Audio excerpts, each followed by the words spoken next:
Olá amigos, olá amigas, eu sou Leandro Oliveira, autor do livro Falando de Música, 8 lições sobre música clássica, sou pela Todavia em 2020 e aqui estamos mais uma vez para falar da agenda da semana, essa semana incrível, que começando hoje, dia 2 de maio, indo até o dia 8, traz alguns dos eventos mais, eu acho dizer, mais inquietantes, mais talvez provocativos dessa temporada do ano de 2022, dessas temporadas, né? Porque a gente vai falar hoje, como vocês bem sabem, de uma temporada específica. Essa é a ideia dessa editoria, aquela minha preferida, mas objetivamente eu vou passar um pouco pelo que está acontecendo nas grandes sociedades de concertos dos países de língua portuguesa.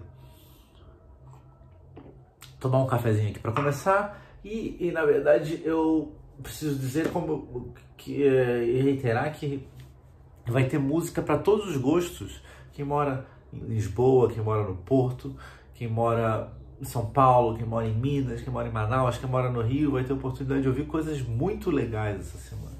Mas o meu, digamos, a minha peça, meu evento preferido, aquele que objetivamente eu vou fazer tudo para estar presente, é o evento que acontece essa semana na Sala São Paulo, com a Orquestra Sinfônica do Estado de São Paulo, nos dias 5, 6 e 7, quinta, sexta e sábado dessa semana.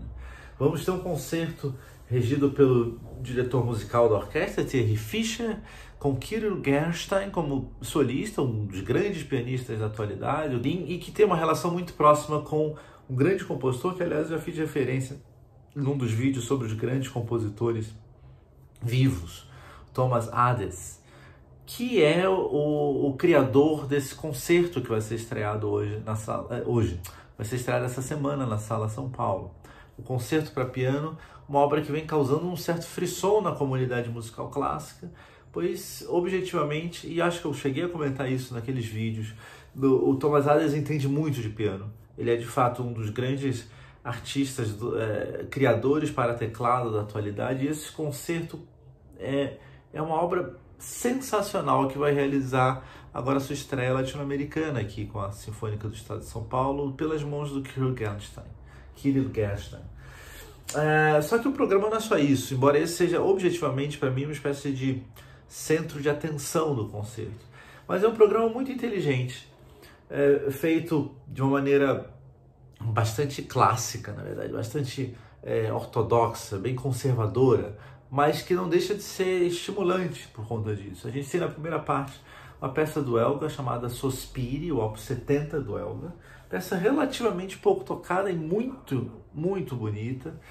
O Elgar, vocês sabem, é um compositor que todos amamos pelas variações Enigma, pelo concerto para violoncelo, eventualmente, mas que tem um catálogo, enfim, tem um catálogo enorme, e algumas obras dele deveriam ser mais bem exploradas, e Sospiri é uma dessas. Eu tenho certeza que quem vai ter a oportunidade de ir à Sala São Paulo, assistir a transmissão que acontece na sexta e conhecer essa obra, vai ficar imediatamente conectado. Uma peça maravilhosa, que forma com o Thomas Adès na primeira parte do programa essa espécie de ensaio sobre o universo britânico, né? A gente tem Elgar, que é o primeiro grande compositor inglês desde Purcell, eu acho.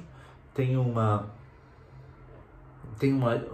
dizer, tô tentando inventariar aqui algum outro compositor, mas eu acho que é isso. Tá um pouco cedo de manhã, eu tô um pouco de sono, mas tem o Handel, que não é evidentemente inglês, mas que faz uma grande carreira a partir da Inglaterra, mas o fato é que depois de Purcell chegamos ali a Elgar, que é o reintrodutor do britânico, assim, da música clássica nessa grande conversação. Elgar e Thomas Adès na primeira parte do concerto. Sospiri, esse pequeno poema sinfônico, e o Concerto para Piano e Orquestra. Intervalo. E aí, depois do intervalo, que seria o Busilis, né? Porque vocês sabem, eu sempre comentei isso quando a gente pensa na lógica de programação, isso me interessa muito nessa programação específica. Eu sempre valorizo, com juízo positivo, uma espécie de variedade, né? quando o programador ele pensa o concerto agradar públicos muito distintos, não sem provocá-lo eventualmente. Também é uma tarefa importante. Você não precisa deixar o público sempre ouvindo aquilo que mais lhe agrada, ele precisa eventualmente descobrir coisas. O que eu acho ruim é quando é só elucubração mental, né? Não é o caso. O Suspiri do Elgar é uma peça muito sugestiva, embora pouco conhecida. Thomas Hades, no seu concerto para piano, é uma peça que ninguém conhece praticamente, mas que vai ser uma surpresa muito evidente para todos. Uma peça muito interessante, brilhante, bem escrita. E depois do programa, depois do intervalo, Strauss, Richard Strauss, Uma Vida de Herói, Opus 40. Uma Vida de Herói, que é uma obra que, claro, todos nós que amamos a orquestra sinfônica acabamos por nos encontrar em algum momento, exatamente por ser talvez um dos grandes tour de force da escrita orquestral. É uma espécie de, claro, cavalo de batalha de toda grande orquestra, de toda orquestra profissional, mas é sempre um espetáculo extraordinário. Você vê esse grande mastodonte, né? esse grande animal que é uma orquestra sinfônica, né? Essa coisa hiper complexa, de repente otimizada em todos os seus recursos sonoros. Isso é o que o Strauss objetivamente acaba por realizar em muitos dos seus poemas sinfônicos, em muitas de suas obras maduras, e objetivamente é o que a gente a matéria com a qual nos deleitamos em Vida de Herói. Quer dizer, nós vemos essa orquestra suando como, de algum modo, parece ser o seu maior potencial, a sua real natureza. Ouvir ao vivo Vida de Herói é sempre uma oportunidade extraordinária. Quem não conhece a música do Richard Strauss, que aliás tem nada a ver com os membros da família Strauss, só para que fique claro. Enfim, uns são austríacos, outros são... O Richard Strauss é bávaro, é alemão. Mas, para quem não conhece a música do Richard Strauss, há imediatamente essa conexão que se dá por meio dessa sensibilidade que vai se perpetuar no século XIX, no século XX, desculpa, ao longo dos 1900, nas trilhas de filme. Se vocês ouvirem Strauss, imediatamente vocês vão entender muita música, como, por exemplo, a do John Williams. A filiação é muito clara. E Vida de Herói é um desses pontos culminantes da escrita orquestral, feitos por esse grande compositor que é o Richard Strauss.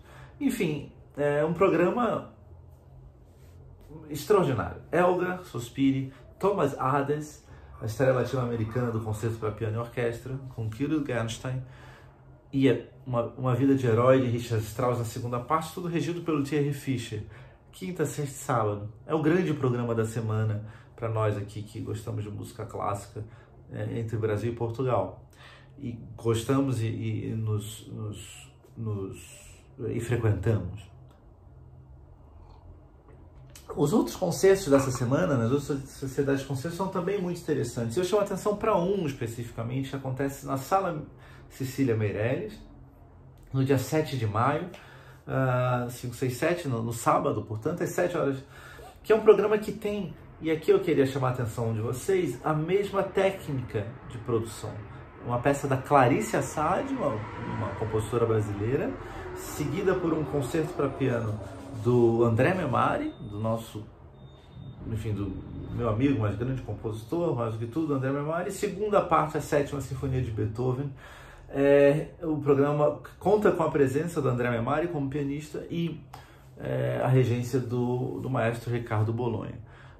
Orquestra Sinfônica Brasileira na Sala Cecília Meirelles. Se vocês prestarem atenção, a técnica de programação é igual, só que em vez de duas peças britânicas e uma grande obra, a gente tem duas peças brasileiras e uma grande obra.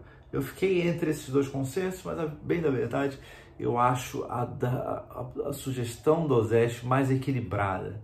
A Clarice Assad é uma compositora viva, o André Memari também, dois grandes compositores jovens brasileiros, mas eu acho que a ideia de você fazer a ligação, como o Ozeste faz, de Elgar, um compositor, talvez o grande compositor da retomada da música britânica, né?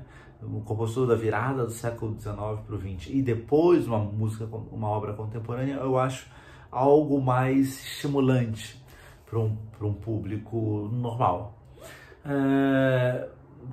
Você descobre uma obra de um grande compositor, uma obra de um grande compositor que todos gostamos, uma obra desconhecida, eu gosto disso, a ideia de uma obra desconhecida de um grande compositor, depois uma peça nova, depois um capolavoro, né, como se diria em italiano, uma grande das obras-primas do repertório. A gente também tem uma das grandes obras-primas do repertório na Sala Cecília Meirelles com a Sinfônica Brasileira, que é a 7ª de Beethoven, na segunda parte, mas eu acho que esse jeito que a OSESP fez na Sala São Paulo para essa semana eu acho mais apetitoso.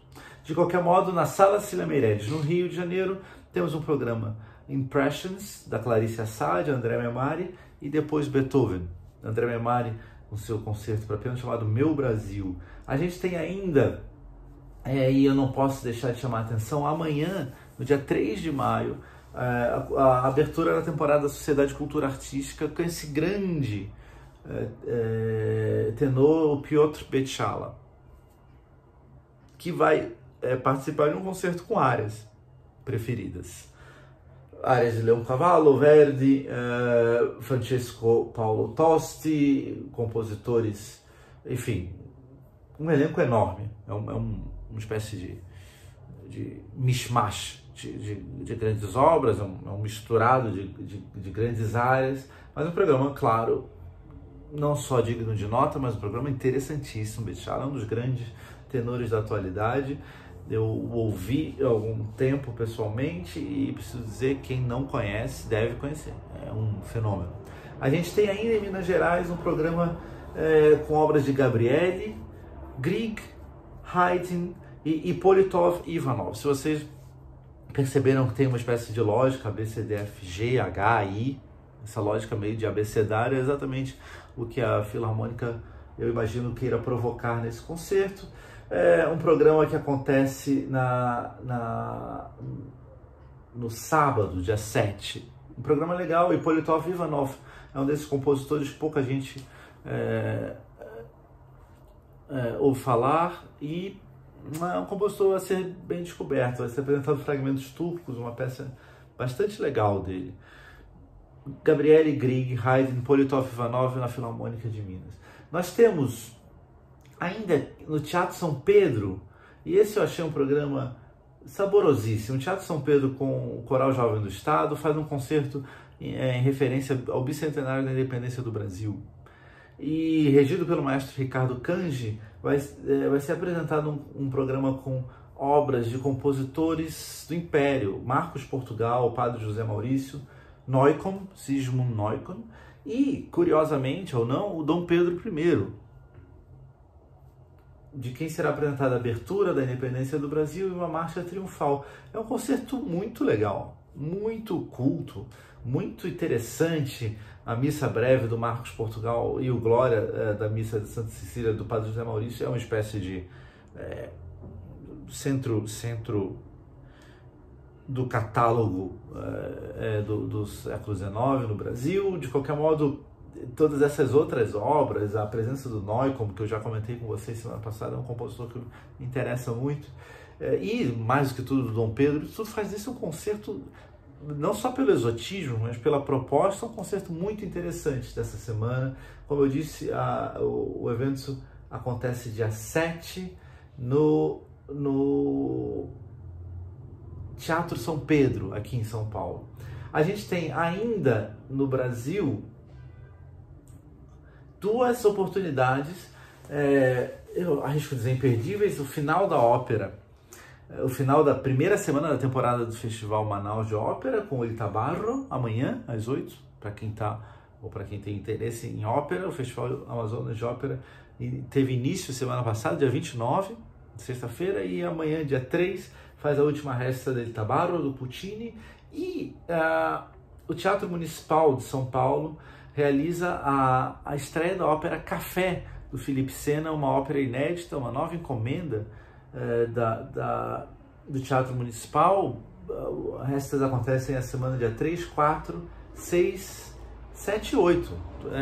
Uma ópera sobre um libreto do Mário de Andrade, uma coisa que efetivamente é histórico, né, em todos os termos. Enfim, uma temporada agitadíssima no Brasil, mas para quem está em Portugal a coisa não é menos estimulante. E começo com uma coisa que eu acho maravilhosa que se faça e que infelizmente não é mais tão feito no Brasil por falta de sociedades promotoras que possam investir no projeto, que é a apresentação de óperas que estão sendo transmitidas no Metropolitan.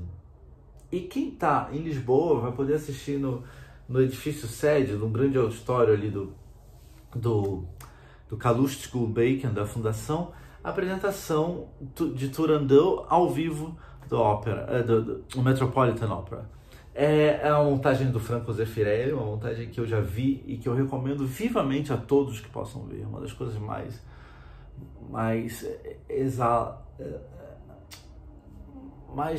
que mais me tiraram o fôlego.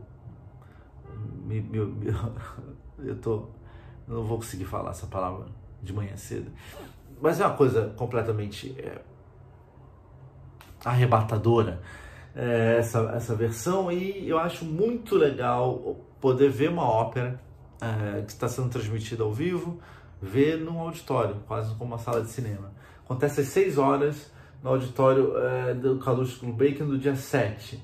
Para quem ainda está em Lisboa, também na Fundação Calouste Gulbenkian no dia 8, o Giancarlo Guerreiro, grande maestro Giancarlo Guerreiro, parceiro de muitas das grandes instituições aqui de Brasil e Portugal, apresenta um concerto com obras de Ravel e de Nathaniel Stucky. E essa obra do Nathaniel Stucky eu acho que vai ser muito legal, chama The Composer is Dead. O compositor está morto. Enfim, é uma grande provocação dramático-musical que segue a suíte Ma Mère Loire do Ravel. A primeira parte, esse concerto acontece dia 8 de maio, no domingo, com 2 apresentações, uma ao meio-dia e outra às 5 da tarde. Bom, ainda no Teatro São Carlos, ainda em Lisboa, temos, e esse é o concerto que eu adoraria estar presente. Como o programa talvez não seja o mais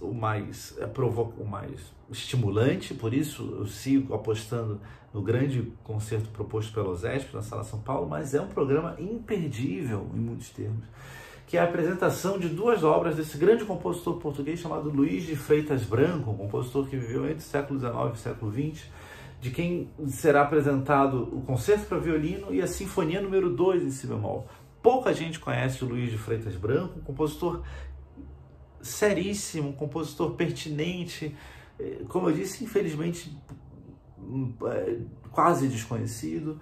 E a Orquestra Sinfônica Portuguesa, sob a regência de Bruno Borralinho, apresentará essas 2 peças enormes como monumentais, né, no sentido peças sérias e pertinentes e grandiosas, né, o Concerto para Violino e a Sinfonia número 2 em si bemol menor. O solista é José Pereira. Agora, se eu tivesse que falar tudo e não escolher apenas um programa, mas uma programação, eu realmente estaria não em Lisboa, mas no Porto. Temos entre o dia 6 e o dia 8, 6 concertos extraordinários numa proposta incrível que se chama qual é o nome exato? Rito da Primavera. Rito da Primavera é um pequeno festival de música promovido pela Casa da Música, onde vocês vão ver a Sinfônica do Porto, vão ouvir vários concertos de música de câmara, mas tudo tão interessante, tudo tão estimulante. Para vocês terem uma ideia, a Orquestra Sinfônica do Porto apresenta no dia 6 um programa com Berlioz, Chausson, Tchaikovsky. No dia 7 tem um recital de violino e piano com Beethoven, Brahms, Ravel e um compositor chamado Tebogo Monach Gotla, que é uma obra nova.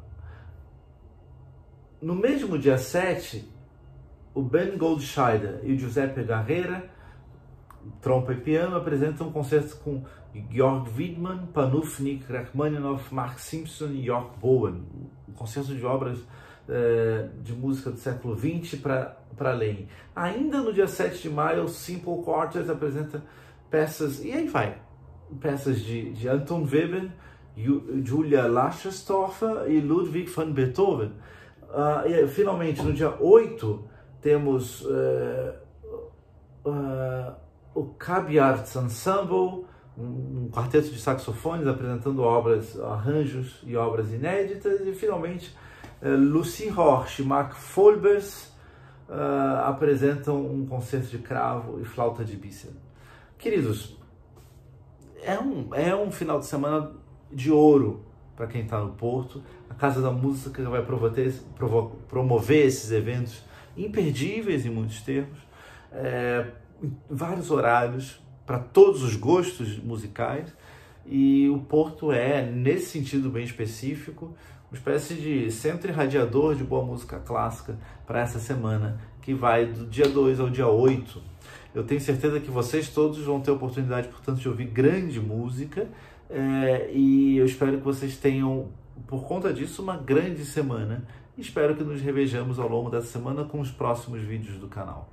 Mais uma vez, inscrevam-se, toquem o sininho para seguirem atualizados de a cada novo vídeo, mas mais que tudo, estudem a oportunidade de contribuir com o canal.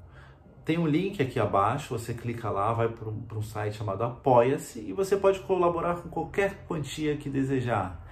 É muito importante a sua colaboração, porque efetivamente ela que permite que o canal siga aqui gratuito no YouTube. Eu não quero em nenhum momento cobrar por isso, mas efetivamente, para que eu não cobre, eu conto com o voluntariado daqueles que gostam e assistem de uma maneira reiterada a produção aqui do canal. Então, esses são os pedidos, mas mais uma vez o importante é que você ouça a música e que nos mantenhamos conectados. Muito obrigado e até a próxima.